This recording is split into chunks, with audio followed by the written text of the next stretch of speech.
Amen. Est-ce qu'on peut dire Amen comme des vivants? Amen. Alléluia. Est-ce que vous êtes bénis dans la présence de Dieu? Amen. Hein? Ça fait du bien de prier et ça nous ressource. Hein? Et moi, j'aime lorsqu'on adore, lorsqu'on passe des moments comme ça. Je sais que le Seigneur fait beaucoup de bonnes choses. Et je sais que pendant qu'on priait tout à l'heure, le Seigneur nous a bénis. Amen. Je ressens sa présence. Et à chaque fois que vous ressentez la présence de Dieu, ce n'est pas pour rien. Vous la ressentez parce qu'elle vient en vous pour vous faire du bien, vous protéger, vous restaurer, vous donner la paix. Et c'est pour beaucoup de choses. Elle nous accompagne en même temps aussi. Amen. La plupart des temps dans la vie, nous blâmons les gens qui sont autour de nous lorsque nous échouons ou bien nous ratons quelque chose, une sortie de notre vie pour atteindre un objectif. Lorsque nous ratons quelque chose, nous blâmons plus la plupart des temps les gens. Si je ne suis pas arrivé à tel endroit, c'est telle personne. Si je n'ai pas réalisé telle chose, c'est telle. Si je n'ai pas atteint ça, c'est mon père. Et il y a même des gens qui ont déjà défini, j'ai commencé les messages, il y a même des gens qui ont défini pas mal de choses, leur vie. Si moi souvent je fais ces rêves, c'est parce que papa avait fait ça. Et quelquefois c'est la vérité. Mais des fois ce sont des alibis que nous trouvons pour défendre, ou des excuses pour défendre nos échecs. Mes destinées sont dans ta main. Pour arriver à dire cette phrase, il faut être conscient de la place de Dieu. Être conscient de la présence de Dieu dans sa vie. Et réaliser les bienfaits de Dieu dans sa vie. C'est un verset qui est dans le psaume 31 plutôt. Dans le verset 16. Mais j'aimerais lire du premier verset jusqu'au verset 16 si le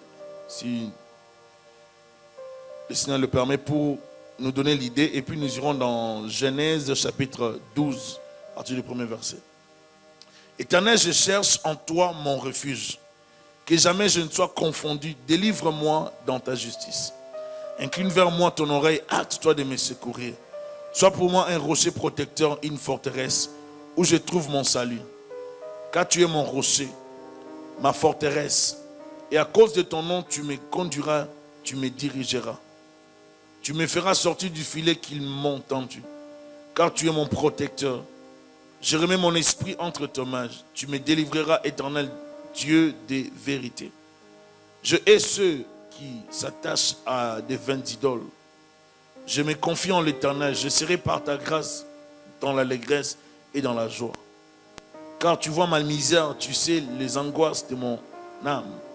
Et tu ne me livreras pas aux mains de l'ennemi. Tu mettras mes pieds au large. Aie pitié de moi, Éternel, car je suis dans la détresse. J'ai le visage, l'âme et le corps usés par le chagrin. Ma vie se consume dans la douleur et mes années dans les soupirs. Ma force est épuisée à cause de mon iniquité et mes os dépérissent. Tous mes adversaires m'ont rendu un objet d'opprobre. De grands opprobres pour mes voisins et de terreur pour mes amis. Ceux qui me voient dehors s'enfuient loin de moi. Je suis oublié de cœur comme un mort. Je suis comme un vase brisé. J'apprends le mauvais propos de plusieurs. L'épouvante qui règne alentour. Quand ils se concertent ensemble contre moi, ils complotent de m'ôter la vie. Mais en toi, je me confie, ô Éternel. J'ai dit, tu es mon Dieu. Mes destinées sont dans ta main. Délivre-moi de mes ennemis et de mes persécuteurs. Fais luire ta face sur ton serviteur. Sauve-moi par ta grâce. Éternel, que je ne sois pas confondu quand j'invoque. Que les méchants soient confondus. Qu'ils descendent en silence au séjour des morts. Qu'elles deviennent muettes les lèvres menteuses. Qui parlent avec audace contre le juste, avec arrogance et dédain. Ô combien grande ta bonté que tu tiens en réserve pour ceux qui te craignent. Que tu témoignes à ceux qui cherchent en toi leur refuge, à la vue des fils de l'homme. Tu les protèges sous l'abri de ta face contre ceux qui les persécutent. Tu les protèges dans ta tente contre les langues qui les attaquent. Béni soit l'Éternel, car il a signalé sa grâce envers moi, comme si j'avais été dans une ville forte. Waouh! Je disais dans ma précipitation, je suis chassé loin de ton regard, mais, my God, mais tu as entendu la voix de mes supplications. Quand je criais vers toi, aimez l'Éternel, vous qui avez de la piété. L'Éternel garde les fidèles et il punit sévèrement les orgueilleux. Fortifiez-vous et que votre cœur s'affermisse, vous tous qui espérez. Je disais dans ma précipitation, je suis chassé loin de ton regard. Dans ma précipitation, mais tu as entendu la voix de mes supplications. Un peu comme le psaume 73. Amen. En lisant ce texte, moi je suis déjà béni. Je vois l'amour et la bonté de Dieu dans nos vies. Psaume, Genèse 12, la Bible dit, l'Éternel dit à Abraham, va-t'en de ton pays, de ta patrie, de la maison de ton père dans le pays que je te montrerai. Je ferai de toi une grande nation, je te bénirai, je rendrai ton nom grand et tu seras une source de bénédiction. Je bénirai ceux qui te béniront, je maudirai ceux qui te maudiront et toutes les familles de la terre seront bénies en toi. Abraham partit comme l'Éternel le lui avait dit et Lot partit avec lui. Abraham était âgé de 75 ans lorsqu'il sortit des Charans. Abraham prit Sarai, sa femme, et Lot, fils de son frère, avec tous les biens qu'il possédait et les serviteurs qu'ils avaient acquis à Charan. Il partit pour aller dans le pays des Canaan et ils arrivèrent au pays des Canaan. Abraham parcourut le pays jusqu'au lieu nommé Sichem, jusqu'aux chaînes de Morée. Les Cananéens étaient alors dans le pays. L'Éternel apparut à Abraham et dit, je donnerai ce pays à ta postérité. Et Abraham bâtit là un autel à l'Éternel qui lui était apparu. Il se transporta de là vers la montagne à l'orient de Bethel, et il dressa ses tentes et en Bethel à l'occident et Haï à l'orient. Il bâtit encore là un autel à l'Éternel et il invoqua le nom de l'Éternel. Abraham continua ses marches en s'avançant vers le midi. Il y eut une famine dans le pays et Abraham descendit en Égypte pour y séjourner car la famine était grande dans le pays. Comme il était prêt d'entrer en Égypte, il dit à Sarai, sa femme, voici je sais que tu es une femme belle de figure. Quand les Égyptiens te verront, ils diront c'est sa femme et ils me tueront et te laisseront la vie. Dis, je te prie, que tu es ma sœur, afin que je sois bien traité à cause de toi et que mon âme vive grâce à toi. Lorsqu'Abraham fut arrivé en Égypte et les Égyptiens virent que la femme était fort belle, les grands des pharaons la virent aussi et la vantèrent à Pharaon. Et la femme fut amenée dans la maison des pharaons. Il traita bien Abraham à cause d'elle. Et Abraham reçut des brebis, de bœufs, des ânes, des serviteurs et des servantes, des ânesses et des chameaux. Waouh! Mais l'Éternel frappa de grandes plaies Pharaon et sa maison au sujet de Sarai, femme d'Abraham. Alors Pharaon appela Abraham et dit, qu'est-ce que tu m'as fait? Pourquoi ne m'as-tu pas déclaré que c'est ta femme? Pourquoi tu dis, c'est ma soeur aussi? L'ai-je prise pour ma femme? Maintenant voici ta femme, prends-la et va-t'en. Et Pharaon donna ordre à ses gens de le renvoyer lui et sa femme avec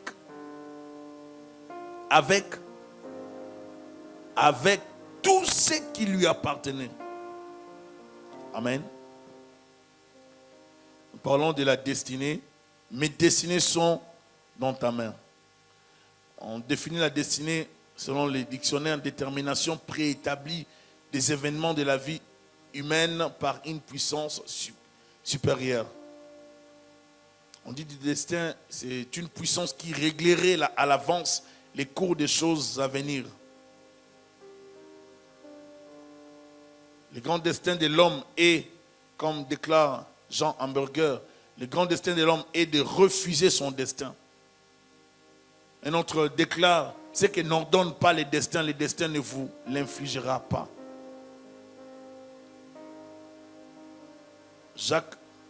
déclare encore, Jacques Languirand déclare encore, j'ai ri pour corriger les destins.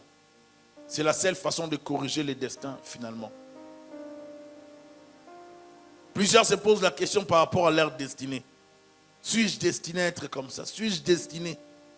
Suis-je destiné? La plupart du temps, nous parlons de ça et nous nous posons des questions par rapport à nos destinées. Il y a des gens qui attendent la destinée comme une fatalité qui doit venir. Ah, moi, je ne sais pas quoi choisir. J'attends que la destinée puisse s'accomplir seulement.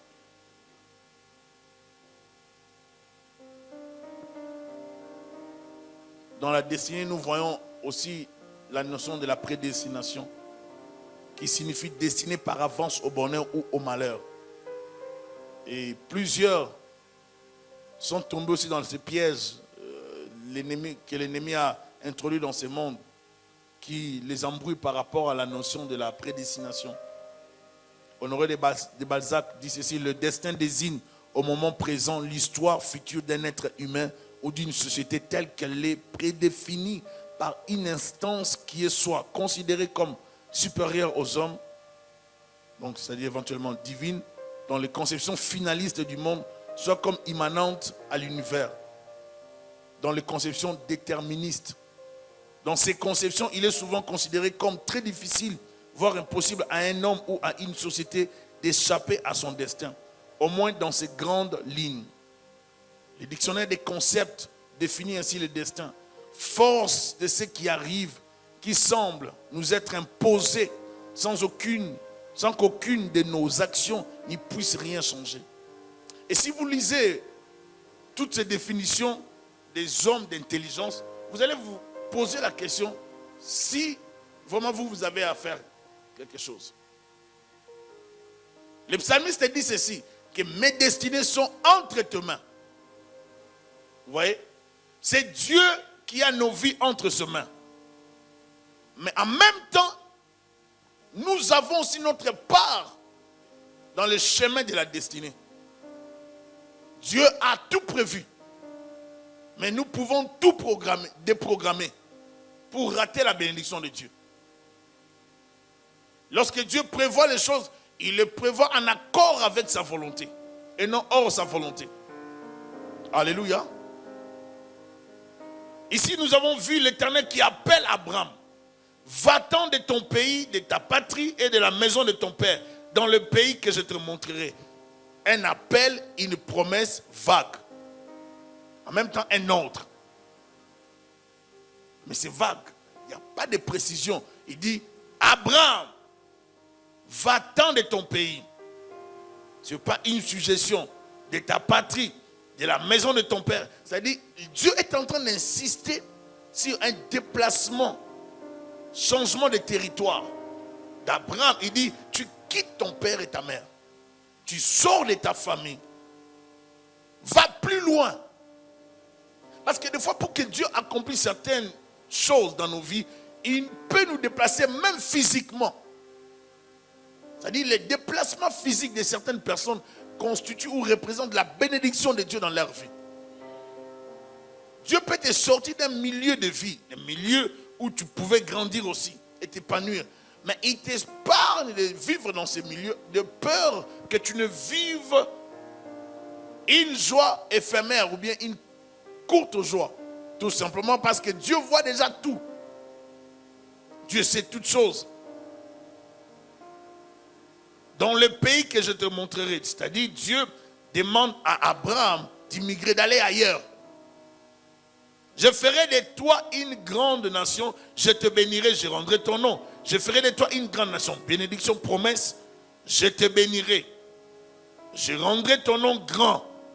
Toujours promesse, tu seras une source de bénédiction. Le deuxième verset nous parle de bénédiction et ce que Dieu promettait à Abraham. Abraham a reçu toutes ces promesses. Je bénirai ceux qui te béniront. Je maudirai ceux qui te maudiront. Et toutes les familles de la terre seront bénies en toi. Dieu a choisi Abraham. Les promesses étaient pour Abraham et pour les descendants d'Abraham. Amen. Descendants physiques et les descendants spirituels. Amen. La destinée de plusieurs personnes dépendent aussi des actes que les prédécesseurs posent. Amen. Les actes des prédécesseurs définissent la destinée de leurs descendants. En tant que responsables sur la terre, en tant qu'humains, nous devons être responsables de nos actes que nous posons. Si nous voulons, n'est-ce pas, passer un relais de joie et de bonheur aux autres qui viendront par après, nous devons veiller sur nos actes que nous posons aujourd'hui.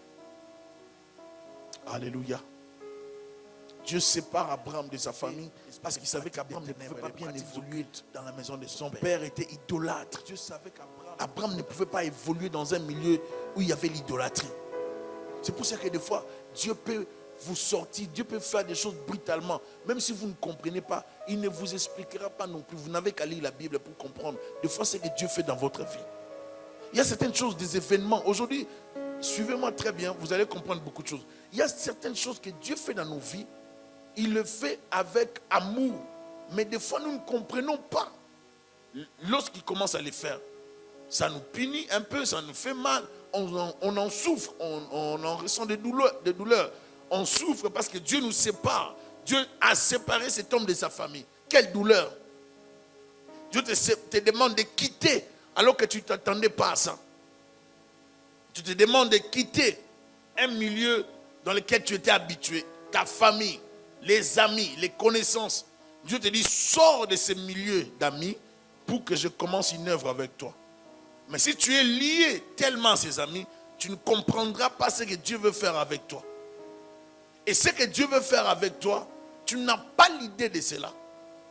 Même si Abraham avait reçu le message, il n'avait pas vraiment l'idée totale de ça. Parce que les plans de Dieu, des fois, nous échappent. Même s'il nous en parle, c'est tellement grand ce qu'il a envie pour nous. Des fois, nous ne percevons pas la totalité de ce qu'il a envie pour nous. Nous voyons seulement que Dieu veut nous bénir. Dieu veut faire de grandes choses dans nos vies. Mais nous n'arrivons pas à saisir la portée de ce qu'il veut faire dans nos vies. Raison pour laquelle la plupart des temps, plusieurs se compromettent dans le chemin de leur destinée parce qu'ils ne savent pas, ils ne se rendent pas compte ou ne sont pas conscients de ce que Dieu veut faire dans leur vie. Au début, Dieu donne toujours des principes. Il dit, marche devant ma face et sois intègre. Il donne des lignes de conduite. Et si nous les respectons, il accomplira sa part. Dieu commence une alliance avec Abraham par sa parole. Il dit, je bénirai ceux qui te béniront. Je maudirai ceux qui te maudiront. Et toutes les nations, les familles de la terre plutôt, seront bénies en toi. 4. Abraham partit comme l'Éternel le lui avait dit. Et l'autre partit avec lui. Abraham était âgé de 75 ans lorsqu'il sortit des Charans. Amen. Il est très difficile de quitter un milieu de vie. Un milieu dans lequel on s'est tellement habitué, on a des racines. Il est très difficile de quitter les habitudes qu'on a déjà développées. Il est très difficile de sortir d'un endroit qui nous empêche d'évoluer avec Dieu. Il est très difficile. Lorsque l'homme s'habitue dans un milieu, l'homme n'aime plus bouger. Il est très difficile. Mais dans le chemin de la destinée, des fois, certains déplacements sont bénéfiques pour nos vies. Certains mouvements sont orchestrés par le Seigneur. Et lorsqu'on les pose, on les subit, on les vit, nous entrons directement dans notre bénédiction. Va-t'en de ton pays. Sans donner trop d'explications. Sors de la famille de ton père et de ta mère. Refuse de te soumettre à l'idolâtrie de ta famille. Sors parce que je vais t'amener ailleurs. Naître dans une famille où il y a l'idolâtrie, le père vous amène où il veut. Vous savez que vous n'avez pas le choix. C'est très difficile. Mais quand vous commencez à prendre de l'âge, prenez la décision de sortir de là. Il ne faut pas maintenir des excuses. Non, nous, notre papa nous a habitués dans ça. On ne peut pas sortir. Non, prends la décision de sortir de là. Parce que l'histoire d'Abraham, c'est toujours l'appel que Dieu continue à lancer vers tous ceux qui sont toujours dans la maison de l'ère Térac, où il y a l'idolâtrie, dans la famille, lorsqu'une personne meurt, il y a une pratique qu'on ne sait même pas expliquer, mais qui se fait toujours dans la famille. Et cette pratique-là se répète à chaque fois dans les familles. Sors de là. Il faut sortir de là. On doit te faire une cérémonie parce que dans votre famille, lorsqu'on meurt, lorsqu'il y a un mort, on doit faire quelque chose à tout le monde, à toutes les femmes. Et des fois, on détruit les femmes. Certaines femmes sont souillées spirituellement parce qu'à la mort de leur mari, on leur fait n'importe quoi, soi-disant par la famille. Josué 24, verset 2, Josué dit à tout le peuple, ainsi parle l'Éternel, le Dieu d'Israël, vos pères, Térac, père d'Abraham, père de Nacor, habitaient anciennement de l'autre côté du fleuve et ils servaient d'autres dieux. J'ai pris votre père Abraham de l'autre côté du fleuve et je lui fis parcourir tout le pays de Canaan. Je multipliai sa postérité et je lui donnai Isaac. Il rappelle ici aux Israélites, aux enfants d'Israël, l'histoire parce qu'ils étaient hésitants. Il dit, rappelez-vous de ce que Dieu a fait pour vous. Ce n'est que plus tard qu'il dira, moi et ma maison, nous servirons l'Éternel. Moi, je prends position. Vous aussi, vous devez prendre position. Mais rappelez-vous de ce que Dieu a fait. Alléluia. Parce qu'il voyait que ses frères et sœurs allaient sortir du chemin de la destinée. Alors lui, il leur rappelle l'histoire. Rappelez-vous de ce que Dieu a fait pour nous. Des fois, les rappels, ça aide beaucoup. Parce qu'à un moment donné dans la vie, nous oublions rapidement. L'homme oublie facilement. Est-ce que vous le savez? Les mêmes personnes que Dieu avait délivrées sont sorties de l'Égypte, sont arrivées quelque part, ils ne voyaient plus Moïse pendant plusieurs jours. Ils ont dit Moïse, sûrement Moïse est mort. Alors, on s'est fait un Dieu. Ils ont fait un veau d'or. Ils ont commencé à adorer ces veaux et dire de ces veaux, c'est toi qui nous as créés. Veau, c'est toi qui nous as créés. Ils adoraient, ils dansaient autour de ces veaux. Et ils faisaient, ils se souillaient, ils se saoulaient, ils prenaient de l'alcool, ils faisaient l'impureté, toutes ces formes. Il faut lire dans les Corinthiens comment on en parle. Ils ont fait n'importe quoi autour de ces veaux. De telle sorte que la colère de Dieu s'était enflammée. Dieu a dit à Moïse, descends vite. Et quand Moïse vient, qu'est-ce qu'il fait avec les tables? Il les casse. Pourquoi? Parce que les tables étaient données pour ces peuples. Or, le peuple avait déjà boycotté les tables avant que les tables ne viennent. Moïse n'a fait que faire ce qu'ils avaient fait. Il a cassé les tables. Vous ne méritez pas ça. Et Dieu va tuer plusieurs à cause, n'est-ce pas, de cette ingratitude comportementale, de cette idolâtrie qu'ils avaient introduit parmi son peuple.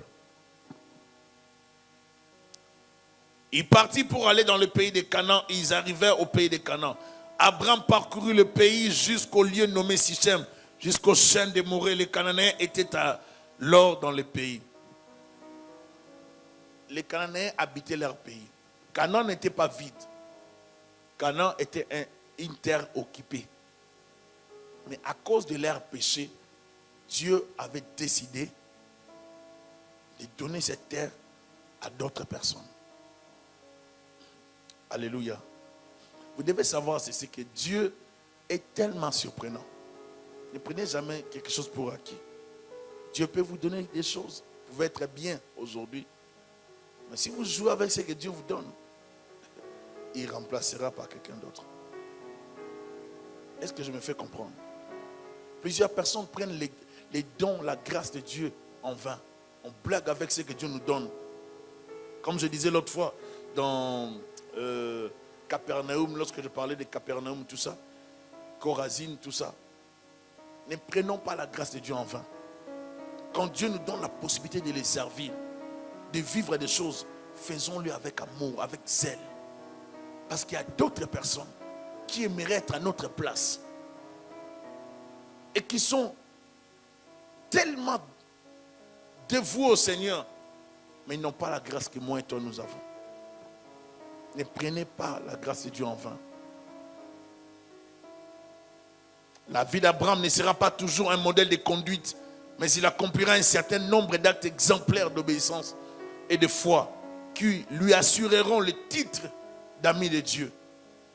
Il était un homme loyal envers l'Éternel. Mais dans le chemin de sa destinée, Abraham avait pris la décision d'amener Lot. Certaines personnes ne sont pas appelées à être introduites dans notre chemin de destinée. Certaines histoires, vous n'avez pas besoin d'en parler à d'autres personnes. Vous avez un projet, il faut vérifier avec qui vous voulez partager ce projet. Lorsque vous introduisez quelqu'un dans votre histoire, dans votre projet, rassurez-vous du cœur de la personne. Parce que vous ne connaissez pas le cœur de l'homme. L'homme peut souffrir dans le cœur de l'homme. J'ai déjà donné les versets, je crois, dans Ecclésiaste 4, j'ai oublié.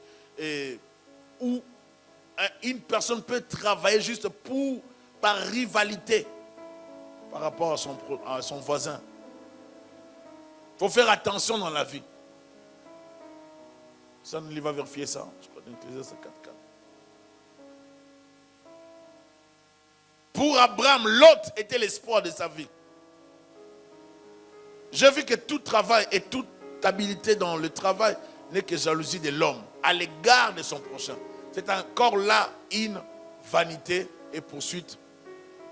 J'ai vu que tout travail et toute habileté dans le travail n'est que jalousie de l'homme à l'égard de son prochain. Maintenant, si vous prenez la version parole de vie, si quelqu'un a parole de vie, prenez la version parole de vie et lisez ces versets, vous allez comprendre ce que ça dit. Donc quelqu'un peut se donner la peine de travailler durement, mais non parce qu'il veut aller seulement de l'avant, c'est par rapport à son prochain. Est-ce que vous comprenez? La vie nous réserve beaucoup de choses. Il y a des gens qui accomplissent des choses dans la vie. Vous les voyez, ils vivent par défi. Toi, tu ne sais pas que tu vis avec un ami qui, lui, vit par défi. Dès que toi, tu accomplis quelque chose, lui aussi, il dit, moi aussi, je vais faire ça. Il ne faut jamais dire à quelqu'un, lorsque vous voyez votre soeur acheter une voiture et un frère acheter une voiture, ah, moi aussi, je voulais acheter une Jeep. Moi aussi, je voulais acheter une Porsche. Moi aussi, la plupart des temps, ça révèle un peu de l'immaturité. Et la plupart des temps, ça peut être des graines de jalousie que vous n'avez pas remarquées, que vous devez traiter rapidement. Lorsque tu dis, ah, moi aussi, je voulais faire ça. Ah, faites attention, ça peut être des graines de jalousie dans ton cœur. C'est la même chose que nous remarquons lorsque quelqu'un vient chez toi, alors que tout le monde vient, il dit, ah, tu as bien décoré le salon. Ah, ton appartement est correct, propre, bien. Il y a des gens qui viendront dans votre appartement, au lieu de remarquer ce qui est propre, ils vont chercher des points noirs. Mais pourquoi dans le coin là-bas, il y a ces points noirs là? Tu avais oublié d'enlever ces clous-là? Moi, vraiment, la couleur que tu as mis dans ton appartement, ça ne me plaît pas. Normalement, si tu avais mis les noirs, ça allait très bien. Faites attention avec ce genre de cœur. Moi, si tu viens avec une phrase comme ça chez moi, c'est sûr que tu vas les regretter. Je te rejoins directement en même temps, devant toi, je te le dirai. Je ne suis pas hypocrite. Si tu me dis une phrase comme ça, je suis sûr et certain que je vais te répliquer. Pourquoi? Parce que je ne tolère pas. Moi, je ne suis pas hypocrite. Et je ne suis pas non plus méchant. Mais je ne tolère pas de vivre avec un méchant, un hypocrite, un jaloux. Pas du tout. Je ne supporte pas ça. Et ce n'est pas bon. Un jaloux va te tuer tout en te regardant. Un jaloux va préparer ta tombe. Mais il restera à côté de toi. Il fera son travail bien, il va comploter. Mais comme nos destinées se reposent entre les mains de Dieu, Dieu ne permettra pas que le jaloux nous touche. C'est ça la garantie que nous avons dans ce thème. Mes destinées sont entre tes mains. Celui qui a ta destinée, celui qui a ton lendemain, c'est Jésus-Christ. C'est Yahvé. Il a nos destinées, nos vies entre ses mains. Et il ne peut pas permettre à Satan, ni à qui que ce soit, de nous évincer ou bien de nous écarter de son chemin. Il ne peut pas laisser le mal nous atteindre facilement. Non. Dieu a déjà fixé toutes choses. Est-ce que vous savez que Dieu a déjà fixé des limites pour les eaux?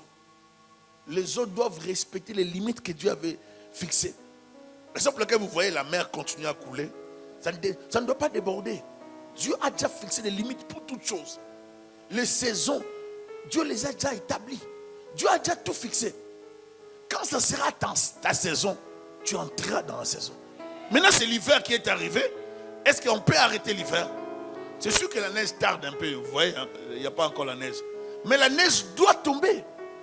Pourquoi? Parce que nous sommes à Québec, à Montréal, au Canada. Il fait froid ici. Comprenez? Donc la neige tombera toujours. Même si la neige ne tombe pas, ne panique pas. Vous allez voir, si ça ne tombe pas avant le 25, ça tombera en janvier. Mais ce qui est sûr, nous avons déjà nos bottes d'hiver. On a déjà changé nos pneus d'hiver. Donc on s'est préparé par rapport à la neige. Nous avons les manteaux, les bonnets et toutes sortes de bonnets, des chapeaux. Des chapeaux qui nous couvrent, qui laissent peut-être juste la bouche. On a tout ce qu'il faut pour vivre en hiver du Canada. Alléluia. Donc Dieu nous enseigne comment vivre. C'est une question de temps. La saison de ta bénédiction arrivera. Même si les gens s'y opposent, même si elle tarde, elle arrivera. Lorsqu'elle arrivera, tu expérimenteras. Ça ne peut être que pour une courte période que Dieu te donne une flot de bénédiction et tu dois amasser et mettre la provision de côté pour préparer l'avenir. Est-ce que je parle à quelqu'un? Korabasa. Dans la destinée d'une personne, Dieu peut te bénir juste pendant une courte période. Dans un petit moment, Dieu te bénit et il arrête tout. Il te donne pour que tu travailles avec. Maintenant, si tu rates cette opportunité, tu risques de vivre toute ta vie et ne plus avoir ce genre d'opportunité. Est-ce que je parle à quelqu'un? Mais ce qui est intéressant avec le Dieu des saisons, c'est aussi le Dieu de la seconde chance. Si tu avais raté hier, Dieu peut te redonner la seconde chance. Est-ce que je parle à quelqu'un? Je prie le Dieu de la seconde chance qu'il fasse grâce à quelqu'un pour la seconde chance dans sa vie, la seconde grâce, la seconde faveur, la seconde bénédiction, la seconde grâce pour sa vie. Tu avais raté un mariage, que la seconde grâce atterrisse dans ta vie. Tu avais raté un emploi, que la seconde faveur atterrisse dans ta vie. Tu as raté une occasion de devenir un businessman, que la seconde faveur atterrisse dans ta vie. J'ai dit la seconde grâce. Le Dieu de seconde grâce, seconde faveur. Il ne te laissera pas toujours dans les mêmes situations. Il est le Dieu qui revient voir son enfant. Il reviendra pour voir si tu es béni ou si tu n'es pas béni. Il reviendra voir pour s'assurer si tu es dans la joie ou si tu n'es pas dans la joie. Dieu est intéressé par notre humeur. Dieu est intéressé par notre attitude faciale. Dieu est intéressé par ton humeur, ton attitude faciale et l'état de ton cœur. Est-ce que je parle à quelqu'un? Dieu voit ton cœur, Dieu voit ta face. Dieu est intéressé par rapport à ces choses-là. Et Dieu tient à ce que ta face rayonne la joie. Dieu tient à ce que ton cœur bouge avec la joie, avec la paix. Lorsque Dieu fait des choses, il voit l'état de ton cœur. Il veut que tu sois dans la paix. J'ai dit à quelqu'un que Dieu va lui donner la paix. Dieu va te donner le shalom de Dieu. Dans le shalom, il y a la restauration. Il y a la prospérité, il y a la stabilité, il y a la guérison. Dans le shalom de Dieu, il y a plus que ce que tu penses. La paix, lorsque Dieu parle de la paix c'est pas seulement un quel calme. La paix c'est la bénédiction et la prospérité dans une stabilité avec la sécurité des anges de Dieu. C'est ça le shalom de Dieu. Il te donne le shalom, il assure cette paix en te donnant une armée de guerriers. Il y a la dimension de la protection dans la bénédiction de Dieu. Le psalmiste dit, même si une armée campait autour de moi, je serai malgré cela plein de confiance. J'aime le dire, même si une armée de sorciers, de féticheurs campait autour de moi, avec des cérémonies, des incantations, dansant autour du feu, je serai malgré cela plein de confiance. Le problème ce n'est pas moi, le problème c'est celui qui est à moi. Le problème ce n'est pas toi, le problème c'est lui qui est en toi. Il sera mal à l'aise de voir le diable vouloir te détruire. Il sera mal à l'aise de voir le diable vouloir te faire du mal. Parce qu'il est en toi. Il n'est pas à l'extérieur. Il est en moi. Si tu es conscient qu'il est en toi, il ne laissera pas le diable détruire ta vie. C'est pour ça que j'aimerais dire à quelqu'un que tu ne peux pas mourir facilement. Parce que Dieu a déjà fixé des limites pour les servants du diable. Le diable n'a pas pu tuer Job parce que Dieu avait fixé des limites à Satan. Il a dit tu peux toucher ses biens, tu peux tout toucher, sa vie, même sa peau, mais tu ne peux pas les tuer. Et j'ai dit à quelqu'un aujourd'hui, comme le diable ne peut pas te tuer, l'heure de la restauration arrive. Comme le diable n'avait pas tué Job, l'heure de sa restauration était arrivée. Je le déclare pour toi et ta famille, que la restauration divine atterrisse dans ta vie.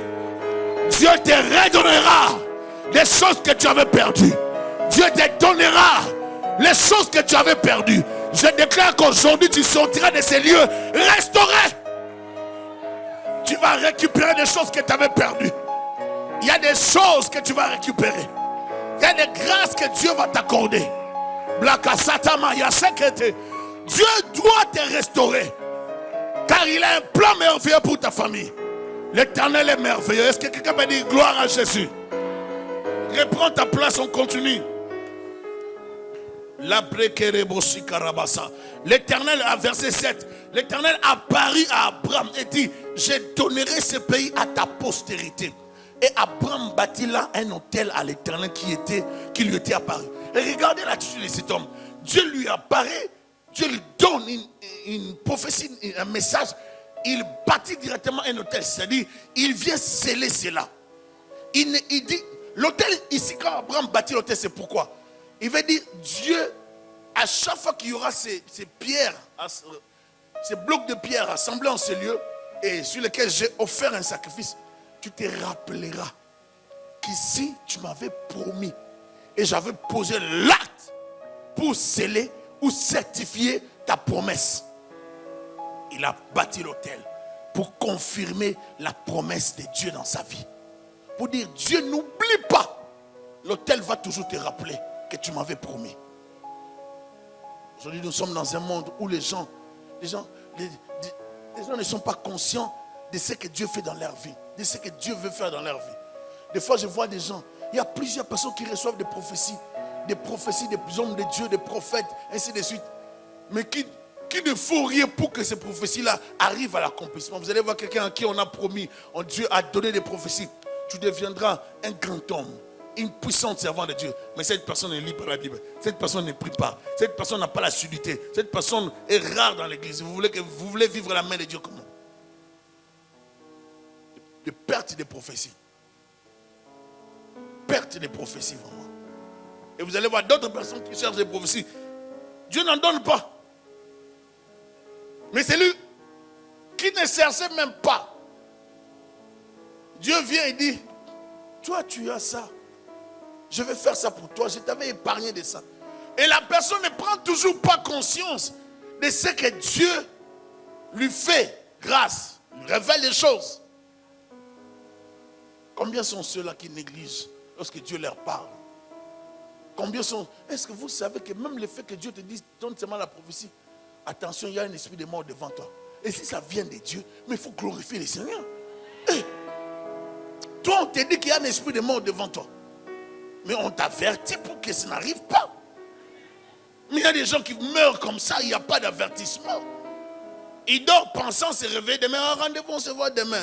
Demain n'arrive pas. Demain n'arrive pas. C'est la nuit même qu'il a été pris. Est-ce qu'il parle à quelqu'un? Avoir des diplômes ne veut pas dire que tu vas vivre demain. Avoir la force physique ne veut pas dire que tu vivras demain. On peut faire des projets pour un samedi, pour un dimanche, et on ne se retrouve pas. Parce que l'un peut mourir, tout peut arriver. Alors c'est pour cela que le peuple de Dieu, si Dieu te fait grâce de l'entendre à travers les Écritures, la Bible, à travers une prédication, à travers un ainsi dit l'Éternel, une prophétie, une parole prophétique, prenons ça au sérieux. Prenez ça au sérieux. Ne néglige pas ce que Dieu vous donne comme grâce. Dieu te révèle quelque chose, prends ça très au sérieux. Vous allez voir quelqu'un, ta fille là sera vraiment une servante de l'Éternel. Et moi je suis parent, ma fille sera une servante de l'Éternel. Merci Seigneur. Oh. Donc toi-même les parents, tu ne comprends pas que ta fille sera servante de Dieu. Mais viens sceller, ça fait ce que les parents de Samson ont fait. Ta fille sera servante de Dieu. Ton fils sera serviteur de Dieu. Merci Seigneur. Et puis tu croises les bras. Raison pour laquelle plusieurs personnes aujourd'hui ne vivent pas la main de Dieu. Et l'Église a un problème parce que les peuples de Dieu, dans tout est accompli de Christ, ils ont mal compris cela. Ils ont interprété beaucoup de choses. Il y a des choses que nous devons continuer à faire. Malgré le tout est accompli. Est-ce que je parle à quelqu'un? Je vais expliquer. Tout est accompli à la croix. Le salut est maintenant possible. Amen. L'homme bénéficiera de la justification. Mais, il faut continuer à prier. 2, il faut continuer à jeûner. Il faut continuer à craindre Dieu. Il faut savoir que l'église n'est pas encore enlevée. L'église existe encore sur la terre. Donc, il faut continuer à donner les offrandes. Il faut continuer à dire Amen. Hein? Il faut continuer à donner les dîmes. Parce que l'église continue à exister sur la terre. L'église n'est pas encore enlevée. Les dîmes à l'époque c'était donné pour les sacrificateurs. Maintenant il faut continuer à donner les dîmes. Même si tout est accompli. Tout est accompli. Il n'y a pas un robinet de Jésus depuis la croix pour commencer à donner l'argent aux églises. En fait que les églises payent les salles. Il n'y a pas ces robinets là. Amen. Donc dans tout est accompli. Il y a une partie spirituelle que Christ a accomplie. Il a frayé un chemin. Il a donné la possibilité à l'homme d'entrer dans la terre promise. Dans le paradis de Dieu. Il a donné la possibilité à l'homme de voir Dieu. Mais il y a des choses que l'homme doit faire sur la terre. Notre part, nous devons la respecter. Il y a des choses que nous devons faire. Alléluia. L'homme de Dieu va encore ériger. Il se transporta de là vers la montagne à l'orient de Bethel et il dressa ses tentes. Ayant Bethel à l'occident, à l'orient, il bâtit encore là un autel à l'Éternel. Il invoqua le nom de l'Éternel. Il est riche pour la même raison. Un second autel.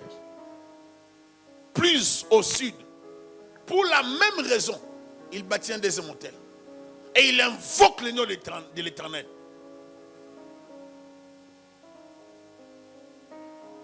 Alléluia. Certaines personnes, tu avais bâti un hôtel lorsque tu avais $20, tu as donné $20. Le Seigneur a bâti un hôtel avec des $20. Dieu te donne la possibilité, tu as plus d'argent. Pour le même sujet, tu peux rebâtir encore. Tu peux encore, je viens de vous montrer, tu peux encore faire plus que ça. Alléluia. Le pasteur Fidèle nous a montré, même si vous suivez l'enseignement qui est sur Internet, sur les patriarches, j'ai expliqué ça.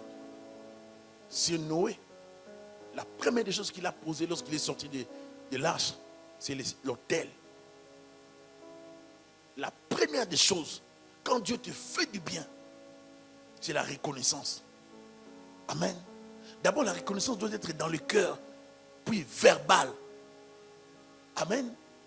Ce n'est pas seulement l'acte que tu poses. Il y a des gens même qui bâtissent des hôtels pour qu'on le voie.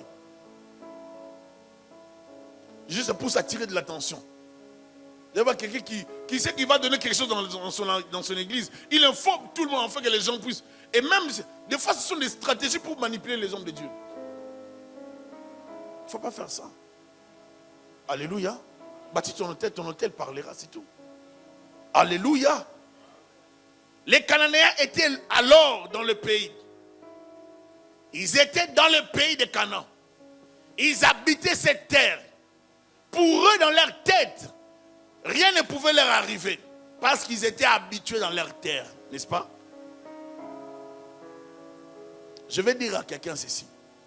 Que ta bénédiction peut être entretenue par quelqu'un d'autre. Il y a des gens qui habitent la terre de Canaan, mais ils habitent à ta place au fait. Dieu les permet d'habiter dans cet endroit juste pour maintenir, pour qu'il n'y ait pas de... Pour que les bêtes féroces ne se développent pas trop, pour permettre à la terre d'être quand même accueillante. Hein, parce que toi, tu arrives. Oh, tu n'as pas bien compris. Les Cananéens étaient dans leur terre, mais Israël était en chemin. Les Cananéens étaient dans leur terre. Ils ne savaient pas que Dieu avait déjà destiné donner leur terre à quelqu'un d'autre. Il y a des gens qui vont perdre des choses, des positions, des places, parce que Dieu te prépare à prendre cet endroit-là. Oh, c'est que je parle à quelqu'un. Il y a des gens qui ont déjà perdu certaines positions, mais ces gens ne le savent pas. Je dis qu'il y a des gens qui ont perdu certaines positions, mais ils ne le savent pas. Seulement des gens qui ont l'œil prophétique et la sensibilité spirituelle, qui comprendront par les actes prophétiques, en comprenant les actions de grâce, en bâtissant des autels pour se connecter en alliance avec Dieu. C'est seulement ceux-là qui introduiront leur destinée, leurs enfants, leurs descendants dans une bénédiction profonde et permanente. Est-ce que je parle à quelqu'un? Nos actes doivent être des actes prophétiques. Lorsque nous les posons, nous pensons à nous et à l'avenir. Les Cananéens laisseront la terre. Ils ne sont pas là pour longtemps. Il ne donna pas. Ta bénédiction peut être entretenue par quelqu'un d'autre. Et ton heure arrivera pour en prendre possession. Canaan était occupé par son peuple. Mais à cause de leur mauvaise vie et de l'idolâtrie, Dieu donna les pays à Abraham et à sa descendance par une promesse. Et ils ne savaient pas, mais Dieu a promis les pays à quelqu'un d'autre. C'est juste une phrase que Dieu avait donnée à Abraham. Je te donnerai Canaan. Et qu'est-ce que Dieu fait prophétiquement? Il amène Abraham dans Canaan, juste pour qu'Abraham touche la terre de Canaan. C'était les droits de sol que Dieu voulait donner à Abraham. Et prophétiquement, Abraham avait déjà précédé ses descendants. Dieu voulait aller venir plus tard. Dieu est venu poser les possessions de la terre avant la venue d'Israël. Plus tard, Israël mettra ses pieds ici, bâtira ses maisons ici.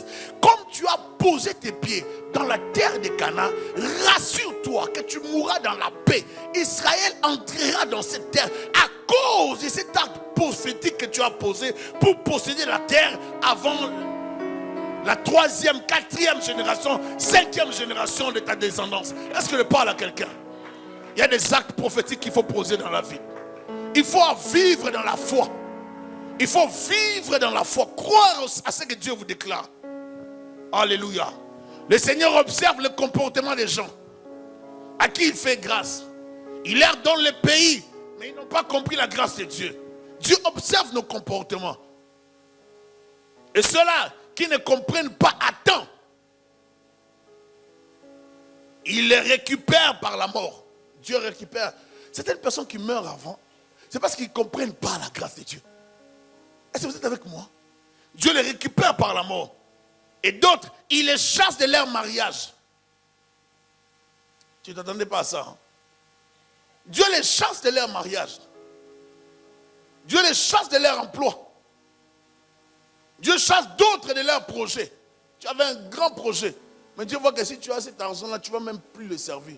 Il te sort de là. Quelqu'un d'autre vient, il prend, il pose le même projet et on l'accepte. Tu restes là avec des projets dans lesquels tu pleures. Dieu chasse certaines personnes de leur pays. Est-ce que je me fais comprendre? Ma soeur, mon frère, je crois que vous ne m'avez pas bien saisi. Dieu peut sortir quelqu'un d'un mariage parce que la personne n'arrive pas à comprendre que ce mariage, c'est une bénédiction pour sa vie. Maintenant, toi, tu ne comprends pas, tu détruis la femme ou tu détruis l'homme de ta vie. Or, cet homme-là a une destinée bénie de Dieu pour servir Dieu dans une certaine dimension. Mais toi, tu es là pour exercer la force de la pesanteur. Dieu peut te sortir de là, même si tu ne comprends pas. Je n'aime pas le divorce, mais Dieu peut te sortir de là, ou même te tuer. Est-ce que vous me comprenez bien? Écoutez, les plans de Dieu, c'est tellement compliqué. Dieu peut te sortir d'un mariage. Oh mon mari, oh tu dors tous les jours. Tu ne pries pas. Donc toi, depuis que tu es entré dans la vie de cet homme, sa vie a stagné. Tu es venu avec une force de la pesanteur. Donc, toi tu penses que le mariage c'est toujours chérie.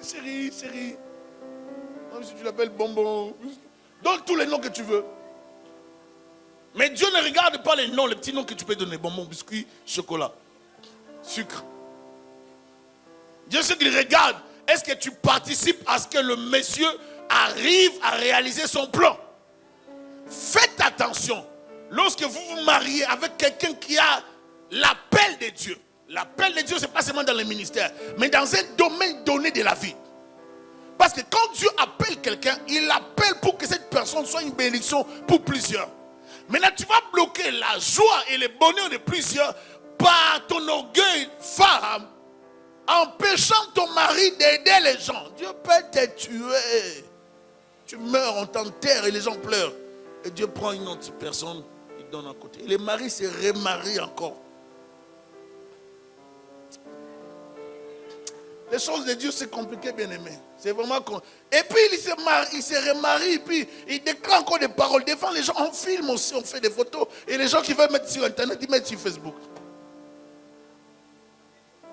Et la vie continue. Voyez comment Dieu fait les choses.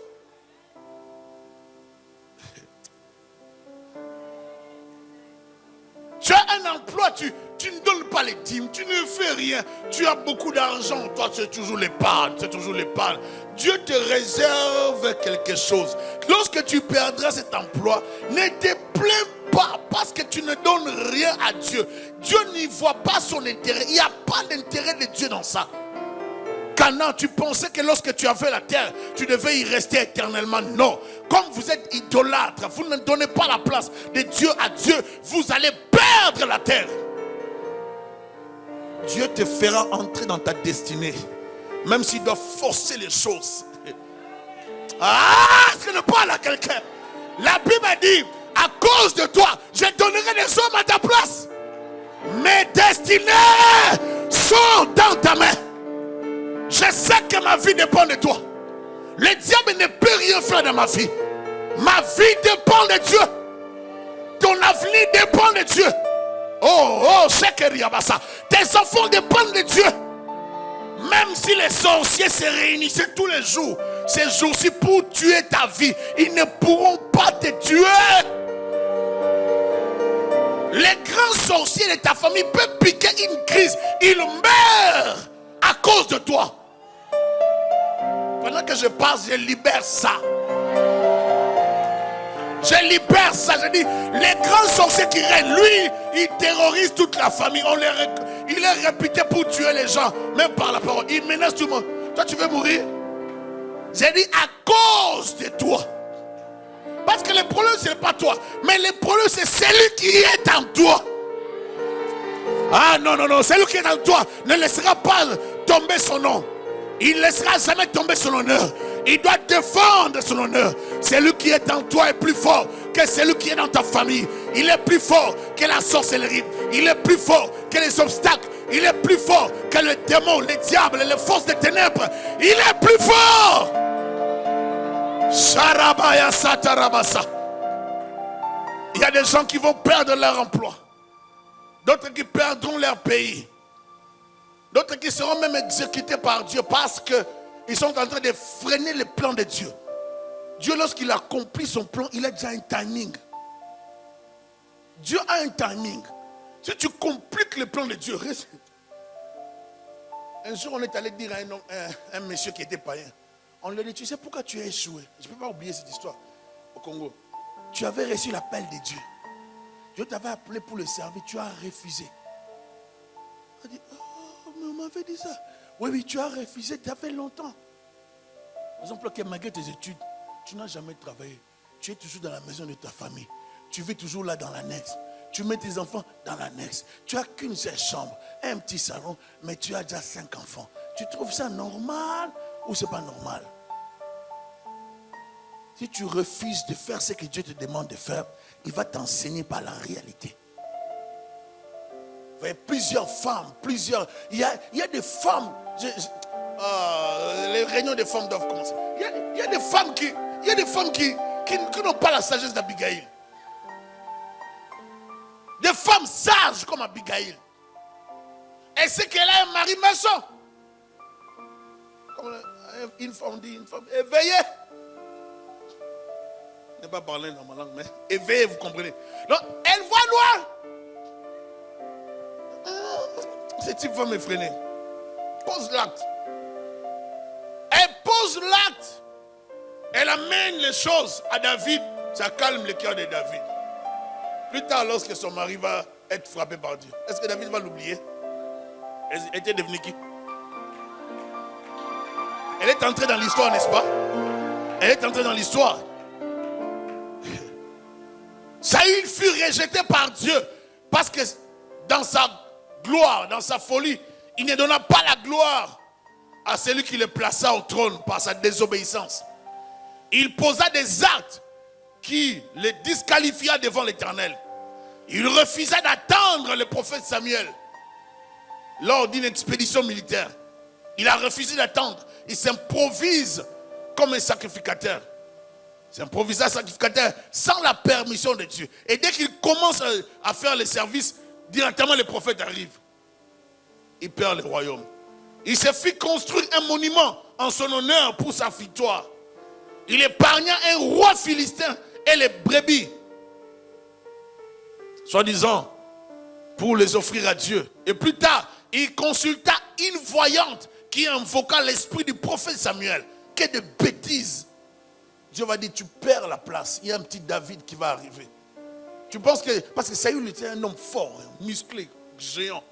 Mais Dieu va prendre un petit qui travaille avec des brebis. Regardez comment Dieu peut t'humilier, toi qui pensais que Dieu n'avait pas de remplaçants. Dans les remplaçants de Dieu, Dieu ne regarde pas la taille. Dieu regarde le cœur. Vous voyez? On peut être court, mais terrible avec Dieu. Le problème, ce n'est pas le biceps.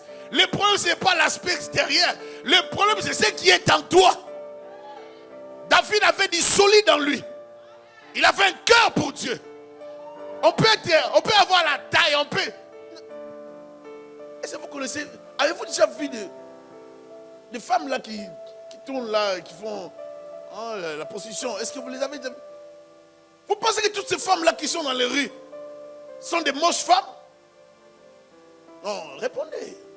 Vous pensez qu'elles sont moches? Oh, détrompez-vous. Elles ne sont pas toutes moches. Il y a même des femmes, comme un homme disait, comme ça, elle a tout pour se marier. Comment est-ce qu'elle peut faire ça? Ce sont des esprits, elles peuvent être belles. Comme si la beauté tombait un peu à gauche. Belle, mais prostituée.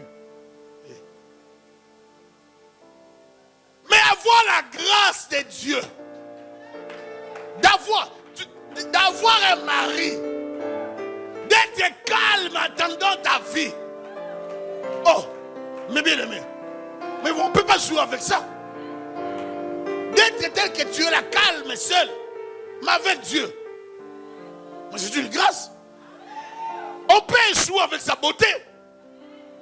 Et ils ont échoué avec leur beauté.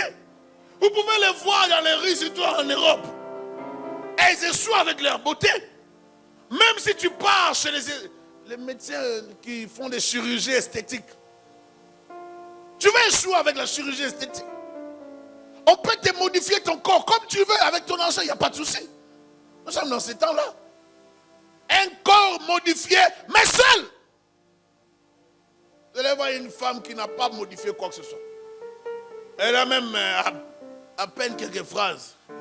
Mais les sollicitations lui arrivent comme si elle avait touché au fétiche. Ah, que Dieu te donne des sollicitations sans limite pour que tu choisisses bien. S'il n'y avait pas, j'ouvre le robinet de la sollicitation pour le mariage. Ah, que ça s'ouvre pour ta vie. Au nom de Jésus. Oh non, la sorcellerie de ma famille est bloquée. Ça ne peut plus te bloquer. Quand ta destinée se retrouve entre les mains de Dieu, qui peut te bloquer alors que tu te retrouves entre les mains de Dieu? Qui peut empêcher ta fille de se marier? Qui peut empêcher tes enfants de finir leurs études? Si toi, parent, tu comprends ce qu'il faut faire comme acte, qui peut les arrêter? Je déclare que mes enfants ne peuvent pas échouer dans la vie. Je déclare que tes enfants ne peuvent pas s'arrêter dans leur vie. Je déclare que tes enfants arriveront aux diplômes universitaires.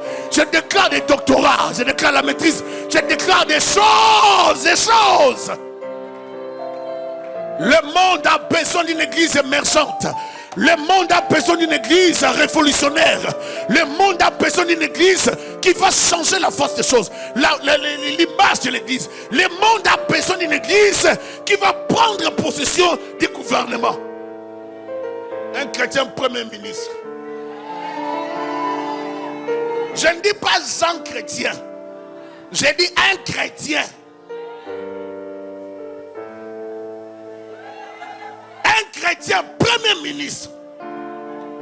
Dès que tu commences combat sur combat contre le lesbianisme et l'homosexualité, tu remets la loi de Dieu dans le monde. L'église doit prendre sa place. L'église doit faire son travail. Nous avons une mission. Église, on lieu de s'entretuer entre nous. Le monde a besoin de nous. Raison pour laquelle dans les sociétés nous ne faisons rien. Nous parlons beaucoup en langue, nous gênons beaucoup. Et d'autres jeunes même par peur de la fin de l'année. 40, 50, 20, 50 jours. Les jeunes, oui, c'est bien de gêner à la fin de l'année, mais après. Nous ne gênons pas seulement à la fin de l'année pour qu'après nous commençons à manger, non. On va, les jeunes, c'est la vie normale. Dis, c'est la vie normale. Nous ne gênons pas par la peur. L'église doit faire sa part, sa part. Dis à ton voisin, l'église doit faire sa part. Dieu rejette toujours tous ceux qui ne comprennent pas sa grâce dans leur vie. La reine Vachi fut rejetée et perdit sa place. Et Dieu la remplaça par quelqu'un d'autre. C'était qui? Oh, est-ce que je parle à quelqu'un? Parce que l'avenir de tout un peuple dépendait des décisions futures du roi Assuérus. Alors Dieu va voir cela. Dieu voit il voit Vachi. Il voit Esther Hadassah qui ne se connaissait pas. Dieu voit Vachi. Dieu voit Hadassah. Dieu dit, Vachi, tu as perdu la place, regarde. Tu as la position, mais tu ne pourras pas m'aider à défendre mon peuple. Esther va arriver. Est-ce que je parle à quelqu'un? Tu es comme une femme qui n'a pas d'espoir. Tu es une jeune fille, tu ne vois pas comment le mariage, comment ton Assuérus va arriver. Ce n'est pas un problème. Tu as besoin de Mardoché pour écouter les conseils de Mardoché. Et plus tard, tu auras un Agaï. Lorsque tu l'écouteras, tu seras choisi. Est-ce que je parle à quelqu'un? Les critères d'éligibilité d'Esther dépendaient des conseils, n'est-ce de Mardoché et d'Agaï. Je dis à quelqu'un que ton mariage arrive. Dès que je parle, je le déclare que ton mariage arrive. Vachi sera écarté de son trône parce qu'Esther va. Si tu ne regardes pas bien, Dieu peut déplacer quelqu'un pour récupérer. Parce que Dieu a un plan merveilleux. Oh, est-ce que je parle à quelqu'un? Et puis la Bible ne parlera plus de Vachi. On ne parlera plus de Vachi. Parce que dès qu'Esther entre, Esther s'impose. Femme de prière. Elle a son groupe d'intercession. Une femme qui peut violer les lois du pays sans être tuée. Elle peut aller voir son mari sans consulter les lois. Elle ne fait que gêner, cherche la face de Dieu. Et elle se présente. Le mari oublie que la loi interdisait la reine de venir le voir. Est-ce que je parle à quelqu'un? Oh, que Dieu te donne d'être une femme puissante dans la prière. Que Dieu te donne d'être une femme puissante dans la prière. Pour changer les choses dans ta famille. Pour changer les choses dans la société. Sur le chemin de ma destinée, il y a des choses que je dois faire. Je dois apprendre à prier. Je dois apprendre à gêner. Je dois m'associer à des personnes qui vont me soutenir à atteindre le plan de Dieu. Je ne suis pas n'importe quelle femme. Je ne suis pas Vachi. Je suis Hadassah. Esther. Karabaya Sata. Ton étoile brillera. Même si on ne te voit pas, tu passes, personne ne vient, mais ton homme arrive. J'ai dit à quelqu'un, ton homme arrive. Tu n'as pas bien dit amen. Ton mari arrive. Toi qui n'as pas de mari, toi qui n'es pas marié, toi qui n'es pas fiancé, tu ne resteras pas toujours seul. Je te sors du célibat au nom de Jésus-Christ de Nazareth. Je détruis, je maudis les lois spirituelles de ta famille. Je libère ton mariage. Tu n'es pas appelé à la prostitution. Tu es appelé à la royauté. Au nom de Jésus. Ta place n'est pas dans la rue. Ta place n'est pas dans la prostitution. Ta place est dans la royauté. Le palais royal est ta place. Oh Rabasaka Rabasa. Il y a des femmes externes, mais qui ne s'ignorent, qui ne savent pas. Dieu te voit déjà dans la royauté. Ne commence pas par oh non, c'est mon petit copain. Ne commence pas par les copains. Oh non, mon petit copain. Il n'y a pas de petits copains dans l'église. Oh, c'est juste un petit copain, on parle. Il n'y en a pas. Oh non, c'est juste un petit copain, on parle. On ne fait rien, on est en train de s'étudier. Il n'y a pas. Comme quelqu'un me disait, oh non, pasteur, mais est-ce que les chrétiens, mais on commence toujours les fiancés, mais d'abord on est copains. Non! Ne commencez pas comme ça. Si d'autres avaient commencé comme ça, ils se sont mariés, c'est pas grave. Maintenant qu'ils ont connu le Seigneur, ils regrettent ça. C'est pas comme ça qu'on doit commencer. Ne commençons pas par des petits copains. C'est dans quel verset? C'est dans quel verset biblique? J'ai dit que ton mariage arrive, dis ça arrive. Ton mariage arrive, dis ça arrive. Je n'ai pas besoin de petits copains, j'ai besoin de mari. Tu n'as pas besoin de petits copains, tu as besoin de mari. Un petit copain, c'est pour calmer les sentiments, les désirs dans les péchés. Mais tu as besoin d'un mari, un mari royal. Je parle d'un mari royal qui va te respecter, qui t'honorera, qui t'introduira dans ta destinée. Parce que toi, tu n'es pas n'importe quelle femme. Tu es une femme de distinction. Tu es une femme de destinée. Dieu te voit dans des grandes choses. Mais toi, tu te vois seulement avec un petit. Toi-même, tu dis un petit copain. Que les petits copains puissent partir au nom de Jésus. Je déclare sur mes sœurs de l'église que les petits copains ne les suivent pas. Je refuse les petits copains autour de vous. Je les chasse loin de vos vies. Au nom de Jésus. Pour les sœurs de la promesse, je refuse l'esprit des petits copains. Au nom de Jésus. Lorsque l'âge arrivera, que les mariages arrivent, pas de petits copains, je l'ai dit. Au nom de Jésus. Toi, les petits copains ne viendront pas. Si tu vois personne, c'est que tu n'es pas prête. Toi, tu attends seulement à Cyrus. Toi, c'est le mariage. Toi, c'est le palais royal. Est-ce que ne parle à quelqu'un? Oh, Charabassa. Il faut savoir bien faire son travail et bien remplir ses tâches auxquelles Dieu nous appelle. Sinon, tu seras éjecté et remplacé par quelqu'un d'autre. Car ton travail sur la terre peut être achevé par quelqu'un d'autre. Tu as commencé un travail, tu ne le fais pas bien. Dieu va te remplacer et quelqu'un d'autre va le faire. Même si ce dernier n'est pas de ta famille, Esther n'est pas de ta famille, hein, vas-tu? Ne néglige plus jamais tes responsabilités et les choses ou la grâce que l'Éternel t'accorde. Tout le monde dans la vie est remplaçable. Ne l'oublie jamais. Ne l'oublie jamais, je te dis. Tout le monde est remplaçable. Ne pense jamais dans ta tête que Dieu fonctionne sans plan B. Jamais. Il ne faut jamais penser dans ta tête que Dieu fonctionne sans plan B. Dieu a toujours un plan B. Dis à ton voisin, Dieu a toujours un plan B. B comme Benoît. B comme Bernard. B comme Beaubien. Dieu a toujours un plan B. Dieu sait que si tu ne fonctionnes pas selon sa volonté, il y a un plan B. Oh non Seigneur, tu vois, bon, moi je ne vais pas aller te servir maintenant, bon je frime un peu. Écoute, Dieu a un plan B. Dieu a toujours un remplaçant pour tout le monde. Pour moi aussi. Pour tout le monde. Pour chaque mission terrestre et partout dans ce monde. Dieu a toujours des remplaçants. Mon frère, ma soeur, avec Dieu, il y a toujours une solution de rechange. Alors faisons attention. Ne rêvons pas s'il vous plaît, car tout est grâce. Tu atteindras ta destinée lorsque tu obéiras aux principes établis par Dieu. Tu arriveras à ta destinée lorsque tu respecteras ce que Dieu te demande de faire. Que le Seigneur te bénisse abondamment. Nous allons continuer demain. Alléluia. Rabba shakarama yandolo robosi. Mekarababa shekerebesito robosita. Nous avons nos yeux fermés. Koraba shikerebesito roboska. Oui, Père, nous t'élevons. Shikerebosa. Bénissons ton Seigneur pour ta grâce dans nos vies. Nous glorifions ton Seigneur pour ta grâce dans nos vies. Merci Seigneur pour ta bonté, ta miséricorde. Merci Seigneur pour ta faveur dans nos vies. Nous t'exaltons Jésus. Merci pour ta grâce dans la vie de ma soeur et de mon frère. Merci pour ce que tu fais dans nos vies. Merci pour tes œuvres dans nos vies. Alléluia. Mande Kayabasa. Déclare avec moi, Seigneur Jésus.